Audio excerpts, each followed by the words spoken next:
I'm sure abaningi beni sebeyibonile le fixture update. Orlando Pirates sishintshile i-date abazodlala ngayo ne-Al Ahly. Kule nyanga le Orlando Pirates iyodlala ne-CR Belouizdad kwimatch yokuqala ye-Champions League ku-group stages. Mase kuthi imatch elandelayo bazolandela nge-Al Ahly. Le match le ibibekelwe ukuthi idlalwe ngomhla 6 December okulesihlanu khona. Njengoba beyibekele uLesihlanu nje le match le bizodlalwa ebusuku ngabo 6 if I'm not mistaken. But Orlando Pirates ayihlehlisa i-date kwathiwa ayidlale ngomhla 7 December. Yabo 7 December ngo3 emini. Abaningi bayayazi udaba lwe-Al Ahly nokudlala kakhulu ebusuku. Bagood mekudlala ebusuku. So bayishintshile i-fixture kuthiwa izodlalwa emini. Because menikhumbula kahle Orlando Pirates idlala ne-Al Ahly. Kwenzeka into kanje. Yabo uMayobe bemxhopha amaliza so bayishintshile i-date. Nawo amanye ama-features a-announcewe namhlanje. I-match esoyidlala yesithathu nawo ama-features aseconfirmiwe e-Champions League. So dlala ngomhla 26 November ne-CR Belouizdad kuthi ngomhla 7 December apparently. Sidla ne-Al Ahly dlala home mase kuthi sidlale away ngomhla 14 December 7 days later. Sidlale ne-Stade d'Abidjan.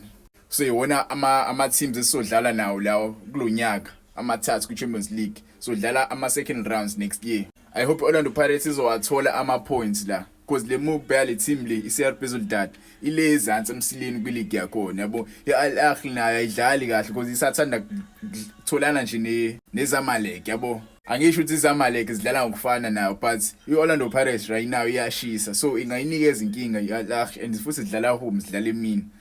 So I'm looking for Orlando Pirates to dominate kule match le.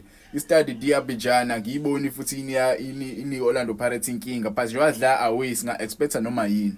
Okwamanje zamafans Orlando Pirates kumele sibe humble mfethu. Silindele noma yini nje noma singashawa si remain humble. Asibunakalise ngazuthi mhlambe siyazi team yethu izowina cha. Si remain humble na kwi league nje washo coach ukuthi si remain humble singajahi izinto because mesijahi izinto sizothola umphumela ongekho muhle yabo. Mesijahi izinto sizothola umphumela ongekho muhle.